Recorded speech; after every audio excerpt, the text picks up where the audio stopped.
요즘 큰 나라가 어디죠?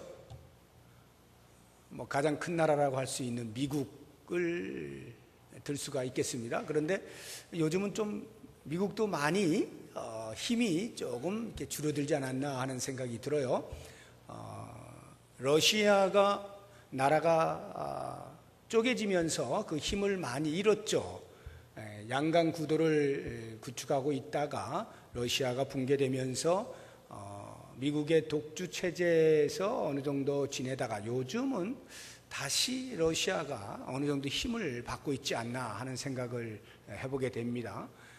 그 우크라이나의 그 크림반도 사건을 놓고 미국이 계속 경고를 해도 소련이 말을 안 듣죠. 러시아가 말을 안 듣습니다. 나름대로 독자적인 자기의 주관을 가지고 계속 반군들을 지원하고 이런 일들이 있는 걸 보면 미국도 좀 많이 힘이 약해졌다. 그리고 러시아가 다시 또 힘을 좀 받고 있다 하는 생각이 들고, 그런 중에 중국이나 인도와 같은 그 인구가 많은 나라들이 급부상을 하고 있죠.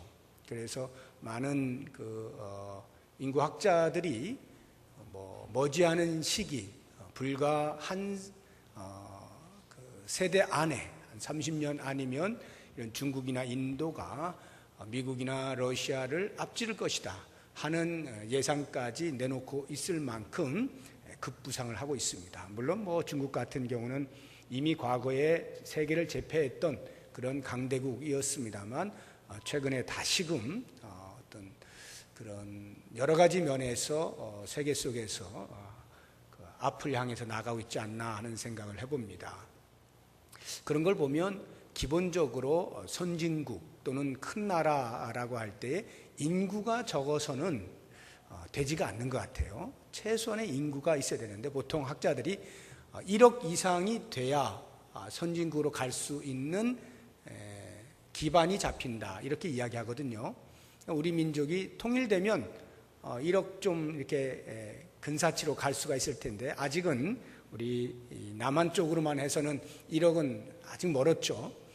일본만 해도 1억이 넘어가기 때문에 이제 그런 선진국 대열에 이미 일찍이 이제 들어섰는데 인구가 1억 된다고 해서 무조건 선진국이 되는 건 아니겠습니다만 최소한 인구가 그 정도는 돼줘야 세계 열강 가운데에서 좀 이름을 낼 수가 있다.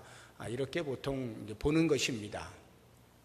자, 이러한 이제 이 사회의 정세 속에서 성경은 우리에게 또 다른 의미의 큰 나라를 소개를 하고 있습니다. 오늘 본문의 말씀 6절을 보게 되면 이 큰 나라 사람은 해서 그 이스라엘 민족을 가리켜서 큰 나라 사람이라고 말을 하고 있는 것이거든요.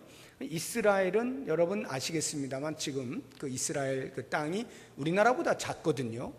굉장히 작은 그 나라이고 인구도 당연히 우리나라보다 작습니다. 그러니까 이런 조그만 나라가 어떻게 그 당시에 큰 나라로 불릴 수 있는가? 하나님께서 어떻게 큰 나라라고 이렇게 이야기를 하시는가? 그리고 하나님이 이스라엘을 가리켜서 큰 나라라고 부른 게 아니라 주변 국가들이 이스라엘을 보고 큰 나라라고 이야기한 것이고 그 백성들을 가리켜서 큰 나라 백성이라, 큰 나라 사람이라 이렇게 이야기를 한 거거든요. 지금 이 신명기 4장이 이스라엘 백성들이 애굽에서 나와서 아직 가나안 땅에 들어가기 직전입니다. 가나안 땅에 아직 들어가지 않았어요. 그 상태에서 이렇게 큰 나라 사람이라고 주변 국가들에 의하여 불릴 수 있다는 것은 대단히 이례적인 일이죠. 그렇다고 하면 우리나라는 적어도 외형적으로 볼 때 이스라엘보다 다 큽니다.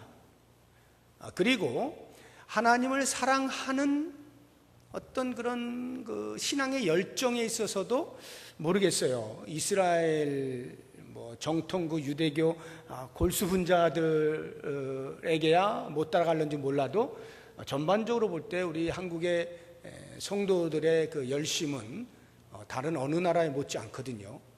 굉장히 신심이 깊은 나라 중에 하나가 우리 민족입니다.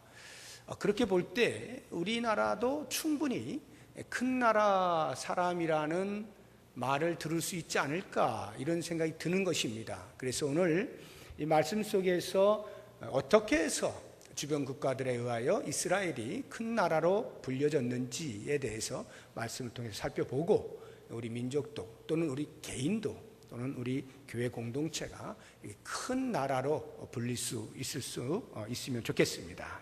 자, 그러면 6절을 다시 보시기 바랍니다. 6절. 너희는 지켜 행하라. 이것이 여러 민족 앞에서 너희의 지혜요 너희의 지식이라. 그들이 이 모든 규례를 듣고 이르기를 이 큰 나라 사람은 과연 지혜와 지식이 있는 백성이로다. 네. 지혜와 지식이 있는 백성, 이 큰 나라 사람은 지혜와 지식이 있는 백성이라. 어떻게 했을 때요? 하나님의 말씀을 듣고 지켰을 때 그 지키는 모습을 보고 있는 주변의 사람들이 그 백성을 가리켜서 큰 나라 사람이라 지혜가 충만한 사람들이다. 이렇게 감탄을 했다라고 하는 것이죠. 너무나 똑똑해 보인 겁니다. 그리고 똑똑함을 넘어서서 두려움의 대상이 되기까지 했다는 것이죠. 아마도 그들이 도저히 접근할 수 없는 그런 어떤 지혜와 지식의 부요함을 느꼈던 것 같아요. 그러니까 그 이스라엘 민족, 아직 나라가 형성도 되어 있지 아니하는, 애굽에서 나와서 광야의 삶을 살고 있는 떠돌이와 같은 그런 사람들을 가리켜서 큰 나라 사람이라고 칭찬을 하고 부러워하고 두려워하고 있는 것이죠. 이유는 하나, 하나님의 말씀을 듣고 지킬 때 그것이 가능하다라고 하는 것입니다. 그러면 왜 하나님의 말씀을 듣고 지키는 사람들에게 사람들이 큰 나라 사람이라고 부르는가 할 때 두 가지를 우리가 생각해 볼 수 있는데, 하나는 7절에 나옵니다. 자, 7절을 보세요. 우리 하나님 여호와께서 우리가 그에게 기도할 때마다 우리에게 가까이 하심과 같이 그 신이 가까이 함을 얻은 큰 나라가 어디 있느냐. 말씀의 주체자가 되시는 하나님께서 자기 백성을 적극적으로 절대적으로 돌보시기 때문이라는 거죠. 우리가 하나님의 말씀을 지켜 행하면 하나님께서는 우리를 당신의 백성이라 여기시고 그 백성들을 절대적으로 보호해 주시는 거예요. 우리가 기도할 때마다 그 기도를 들으시고 응답을 해 주시는 거예요. 실제로 이스라엘 백성들이요, 광야의 삶을 살 때에 우리가 말씀을 통해서 보지만 그다지 말씀대로 살려는 몸부림이나 이런 것들이 잘 없어요. 그냥 눈에 보이는 대로 손에 쥐어지지 않으면 불평하는 것이고, 뭘 하나 하나님께서 해주시면 히히거리고, 이 정도 수준밖에 안 되는 믿음의 사람들이었어요. 그럼에도 불구하고 그들이 기도할 때마다, 하나님의 도우심을 구할 때마다 하나님이 외면하지 아니하시고 들어주시는 거예요. 만약에 그렇다고 한다면 하나님의 말씀대로 살기를 몸부림치는 그러한 신실한 당신의 백성들이 기도할 때에야 더 말할 필요가 뭐가 있겠어요. 하나님께서 당연히 들으시고 우리를 모든 문제로부터 해결해 주시고 보호해 주시고 지켜 주신 것 아니겠습니까? 그래서 이스라엘 백성들이 애굽에서 나온 때로부터 홍해를 건너는 것이라든가, 물을 마실 수가 없어 할 때 마라의 그 쓴물을 바꾸어 주신 거라든가, 또는 40년 내내 만나를 내려주신 것이라든가, 메추라기를 먹게 하신 것이라든가, 이런 모든 것들이 하나님의 보호하심이죠. 돌보심입니다. 엘리야가 하늘에서 불이 내릴 것을 위하여 기도할 때 간절한 마음으로 바알의 선지자들이 수백 명이 모여서 불을 내려달라고 몸부림을 쳐도 끄떡하지 않더니 그 엘리야가 하나님 앞에서 간절히 기도하면서 불을 내리지 않습니까? 하나님의 응답이죠. 엘리야의 기도가 신실한 게 아니라 하나님이 그 엘리야를 보시고 당신의 백성을 보호해야겠다라고 여기신 거죠. 그러니까 하나님이 그 마른 땅에 불을 내리시는 거예요. 놀라운 일이 일어나게 되는 것입니다. 살아계신 하나님이기 때문에 가능한 이야기죠.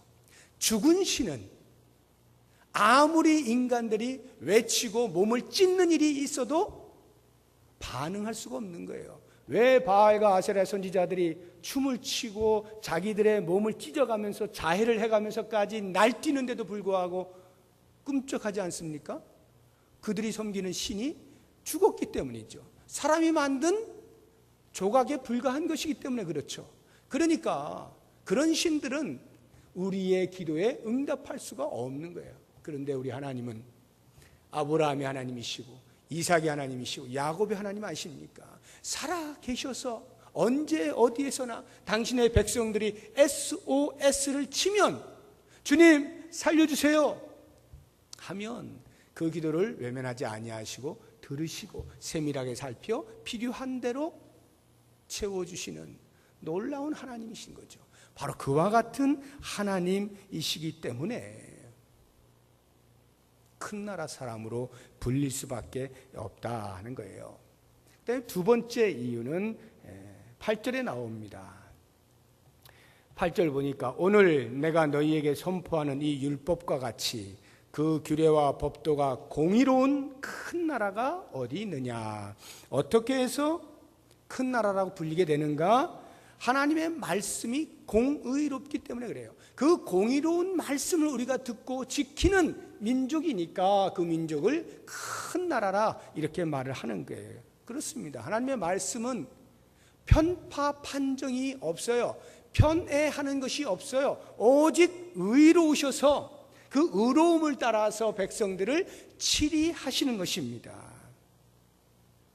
우리들은 어떻습니까? 권력과 재물에 무릎을 꿇는 일들이 비일비재하지 않습니까? 아무리 법이 중도를 지켜서 모든 사람에게 평등하게 적용하겠다라고 해도 법을 집행하는 사람의 마음이 편애가 있고 편파가 있기 때문에 법을 공정하게 집행하지 못하는 이 세상의 모습과는 달리 하나님께서는 당신 스스로가 공의로우시기 때문에 그 말씀을 집행하실 때에 절대로 편애하거나 편파적으로 판정하시지 아니하고 당신의 의를 그대로 행하시는 분이신 겁니다. 바로 이와 같은 하나님의 말씀을 듣고 지켜 행하는 사람들이 보고 큰 나라 사람이라 말하지 아니할 수가 없는 것이죠. 의로우신 그 하나님의 말씀에 순종하면 하나님의 의가 그에 임하게 되는 것이고, 그 의로우신 하나님의 말씀에 불순종하면 하나님의 진노가 그 위에 임할 수밖에 없는 공평하신 하나님. 이 공평하신 하나님을 모세는 자신의 120년 생활 가운데 뼈저리게 경험을 한 것입니다. 80년 앞의 생활뿐만 아니라 40년의 사역을 하는 기간 동안에도 그는 공의로우신 하나님을 눈으로 똑똑히 보게 된 것입니다. 그래서 모세가 1절을 보시게 되면 이렇게 강조하는 거예요. 이스라엘아, 이제 내가 너희에게 가르치는 규례와 법도를 듣고 준행하라. 그리하면 너희가 살 것이요. 여기 그리하면 너희가 살 것이요 라고 하는 말씀은 그냥 뒤에 붙여서 하는 말씀이 아니고, 모세가 자신의 경험 속에서 하나님이 어떤 분이신가를 철저하게 알고 그 하나님 앞에서 우리가 살 수 있는 방법이 뭐냐? 그것은 공의로운 하나님의 말씀을 그대로 지켜 행하는 것뿐이다. 이렇게 강조하고 있는 거예요. 실제로 그가 자기의 눈으로 똑똑히 보지 않습니까? 이스라엘 백성들이 시딤에 모여 있을 때 발람이라고 하는 선지자가 모압 왕에 매수되어 가지고 이스라엘을 저주하라고 하는데, 저주하려고 하면 계속 막히고 막혀서 축복의 말씀만 나오지 않습니까? 결국 이 발람이 꾀를 내어서 이스라엘을 몰락시키려고 작전을 세운 게 뭐냐 하면 이스라엘 민족으로 모압 여인과 음행을 하도록 만드는 거고, 그 모압에서 지키는 바알 부호를 섬기도록 그 음행을 통해서 그 모압 여인들에게 빠져들어서 그들이 섬기는 바알 부올에게 같이 절하게 만드는 이러한 작전을 짠 거 아니에요. 그래서 이스라엘 백성들이 실제로 모압 여인들과 음행을 하고요, 바알 부올을 따르고 이런 일들이 벌어지게 되면서 연병으로 자그마치 2만 4천 명이 죽습니다. 민수기 25장에 기록되어 있는 말씀이에요. 모세의 증손자인 비느하스가 창을 들고 들어가가지고 음행을 하고 있는 남녀를 그냥 통째로 같이 찔러가지고 두 사람을 죽였을 때 비로소 그 연병이 그치면서 2만 4천 명이 죽는 것으로 끝나지 않습니까? 이런 것을 모세가 직접 눈으로 본 거예요. 하나님의 말씀대로 살지 아니하고 하나님을 섬기는 것으로부터 떠나서 우상 앞에 절하고 있을 때 하나님이 어떻게 공의롭게 행하시는지, 어떻게 그 위에 진노가 임하시게 되는지를 똑똑히 보는 겁니다. 그러니까 모세는 이제 가나안을 들어가는 그 직전에서 이스라엘 백성들을 모아놓고 제발 너희들만큼은 이 하나님의 공의로운 말씀 앞에 엉뚱하게 살지 말고 말씀대로 잘 지켜 살아라. 그리하면 너희가 살 것이다. 이렇게 강조하여 말씀을 하고 있는 것입니다. 여러분, 그 2만 4천 명이 죽을 때 말이죠. 지금 모세가 백성들을 모아놓고 이야기할 때 살아있는 사람들이 있잖아요. 생존자가 있잖아요. 그 생존자가 어떠한지를 한번 보세요. 4절 보면 오직 너희의 하나님 여호와께 붙어 떠나지 않은 너희는 오늘까지 다 생존하였느니라. 여호와께 붙어 떠나지 않은 사람들은 생존했어요. 다 살은 겁니다. 여기 붙어라고 하는 이 말이 다바크라고 하는, 원어로는 다바크라고 하는 건데요. 어떻게 붙냐면은 찰싹 달라붙은 거예요. 아주 굳게 결합해요. 마치 시멘트로 그냥 꽉 이렇게 묶는 것처럼 그렇게 찰싹 달라붙은 상태를 붙어라는 거예요. 다시 말하면 여호와께 적당히 기대 서 있는 게 아니라 완전히 달라붙어요. 친밀한 교제를 나누는 것을 의미하는 것이거든요. 그런 사람들은 다 어떻게 됐다고요? 생존했다는 거예요. 그런데 그 위를 보세요. 3절 여호와께서 바알볼의 일로 말미암아 행하신 바를 너희가 눈으로 보았거니와 바알볼을 따른 모든 사람을 너희 하나님 여호와께서 너희 가운데서 멸망시키셨어요. 바알볼을 따른, 이 따른다라고 하는 것도 역시 단어는 다른 단어입니다만 굳게 결합하는, 바짝 뒤쫓는 것을 의미하는 것입니다. 그러니까 지금 이 두 단어는 동일하게 인간의 의지를 포함하고 있다는 거예요. 다시 말하면 여호와께 붙을 것이냐 바알볼을 따를 것이냐, 이 결정은 전적으로 나에게 달려 있는 겁니다. 인간에게 달려 있어요. 이스라엘 백성들에게 달려 있어요. 이스라엘 백성들이 의지적으로 여호와께 붙어 있을 수도 있고 의지적으로 바알볼을 따를 수도 있는 겁니다. 그러니까 그들의 삶에 있어서 하나님께서 우리를 구원해 주셨다라고 해서, 애굽에서 나오게 해주셨다라고 해서 처음부터 끝까지 일사천리로 하나님이 완성시켜 주신다는 의미가 아닌 겁니다. 구원해 주신 이후에도 자신의 의지로 선택해야 되고 따라야 할 일들이 수없이 많이 일어나고 있는 거예요. 그때 과연 나는 하나님이냐 아니면 우상이냐, 이것을 결정 내려야 되는 거예요. 그 결정에 따라서 하나님을 선택하는 자는 사는 것이고 우상을 선택하는 자는 하나님의 진노를 받을 수밖에 없는 이 공의로움이 하나님의 말씀을 지켜 행하는 자에게 많은 사람들로부터 큰 나라 사람이라 말을 듣게 만들어 준다, 이 말이에요. 우리가 큰 나라 백성으로서 하나님의 말씀을 철저하게 듣고 지켜 순종을 하게 되어질 때 거기에 따라오는 은혜의 결과가 1절에 나옵니다. 이스라엘아, 이제 내가 너희에게 가르치는 규례와 법도를 듣고 준행하라. 그리하면 너희가 살 것이요. 그 다음에 너희 조상의 하나님 여호와께서 너희에게 주시는 땅에 들어가서 그것을 얻게 되리라. 지금 가나안 땅 직전이라 했죠. 가나안 땅에 들어갈 수 있다는 거예요, 그들의 눈앞에서는.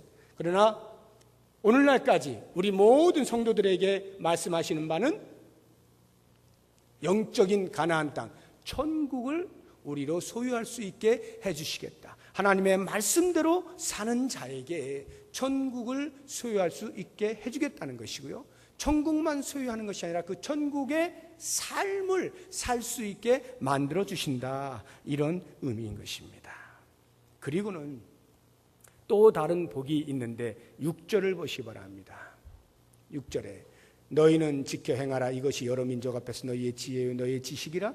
그들이 이 모든 규례를 듣고 이르기를, 사람들이 듣고 이르기를, 이 큰 나라 사람은 과연 지혜와 지식이 있는 백성이로다. 사람들로부터 큰 나라 백성임을 인정받게 되어진다는 거예요. 자, 이것에 대한 가장 좋은 예가 야곱입니다.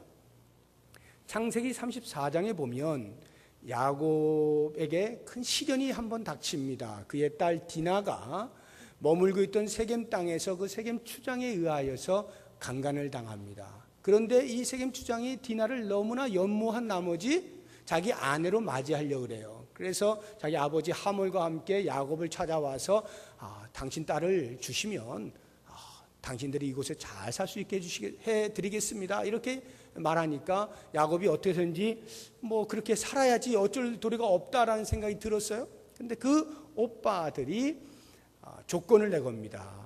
그렇다고 한다면, 정말로 아내로 삼기를 원한다면 당신들은 우리들이 가지고 있는 문화를 따라서 할례를 받으셔야 됩니다. 모든 남자들 다 할례 받으세요. 그랬더니 이 디나를 아내로 얻고자 하는 이 열정이 너무도 큰 나머지 그렇게 하겠다고 약속을 하죠. 그래서 모든 남자들이 다 할례를 받고 있을 때, 힘을 못 쓰고 있을 때 레위와 시므온이 들어가서 복수의 칼날을 휘두르지 않습니까? 그렇게 되니까 가나안 족속들이 전체가 들고 일어난 거예요. 이게 웬일이냐? 저 어디서 굴러 들어온 것들이 우리 이 족속의 이 남자들 다 죽여? 하고는 옆에 있는 부족들까지 다 일어나가지고 지금 동맹을 맺고 이제 난리가 난 거예요. 그러니 야곱이 어떻게 됐겠어요? 벌벌 떨면서 레위와 시므온을 크게 꾸중하는 겁니다. 너희가 어찌 그런 미련한 짓을 해가지고 이제 저 사람들이 우리를 공격하면 우린 다 죽었어. 겁에 질려가지고 벌벌 떨고 있는 그 야곱을 하나님이 찾아오시는 거예요. 그리고 35장 1절에 야곱아, 베델로 올라가라. 베델로 올라가. 원래 네가 있어야 할 것은 세겜 땅이 아니고 베델 아니더냐? 네가 도망칠 때 나에게 단을 쌓고 약속했던 것이 베델 아니냐? 그곳으로 다시 올라가라.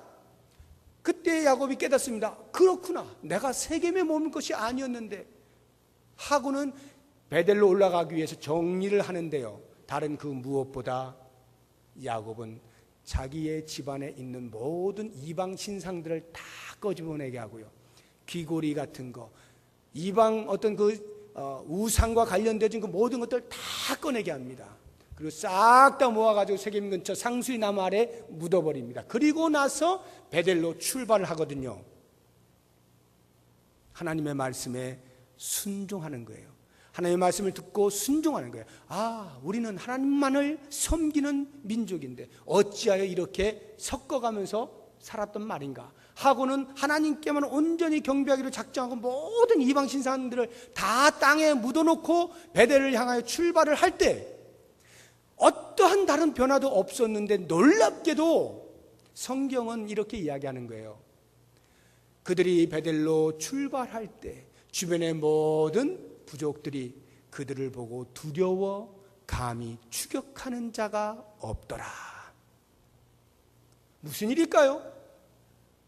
야곱이 군사를 조직해가지고 방비한 걸까요? 아니요. 무슨 신무기를 들여온 걸까요? 아닙니다. 아무것도 안 했어요. 야곱이 한 것은 오직 하나님의 말씀대로 이방 신상들 다 없애버리고 하나님만 섬기기로 작정하는 정결함을 유지하고 베델로 향했던 그것밖에는 없어요. 그런데 놀랍게도 그러한 야곱의 일행에 대하여 주변의 사람들이 갑자기 두려워하면서 그들을 감히 추격하지 못하게 된 것입니다.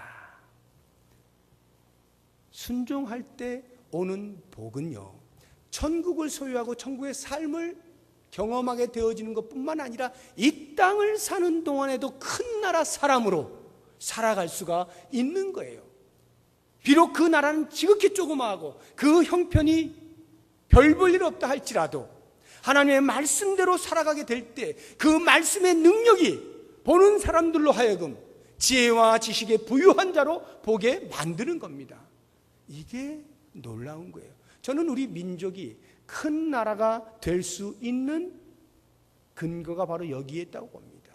하나님의 말씀을 신실하게 지키려고 하는 성도들이 있을 때, 그리고 그 삶을 바라보는 사람들이 하나님의 말씀의 공의와 말씀대로 지키는 자에게 응답하신 하나님의 그 능력을 보게 되면서 감히 우리를 얕잡아보지 못하는 거예요. 무시하지 못하는 거예요.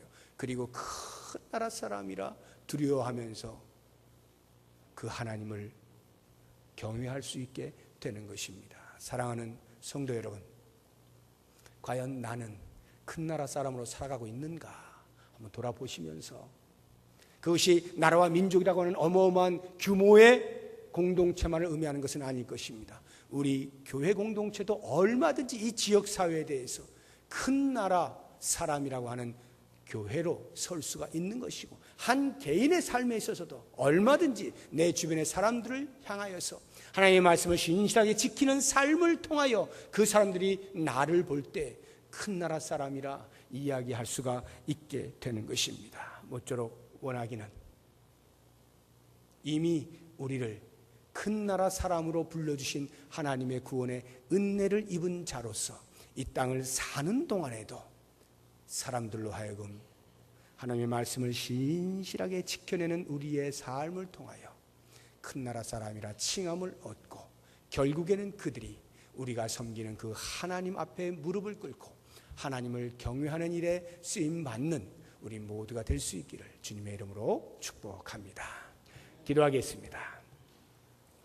하나님 고맙습니다. 우리를 사랑하셔서 구원하여 주신 것 감사합니다. 구원받은 백성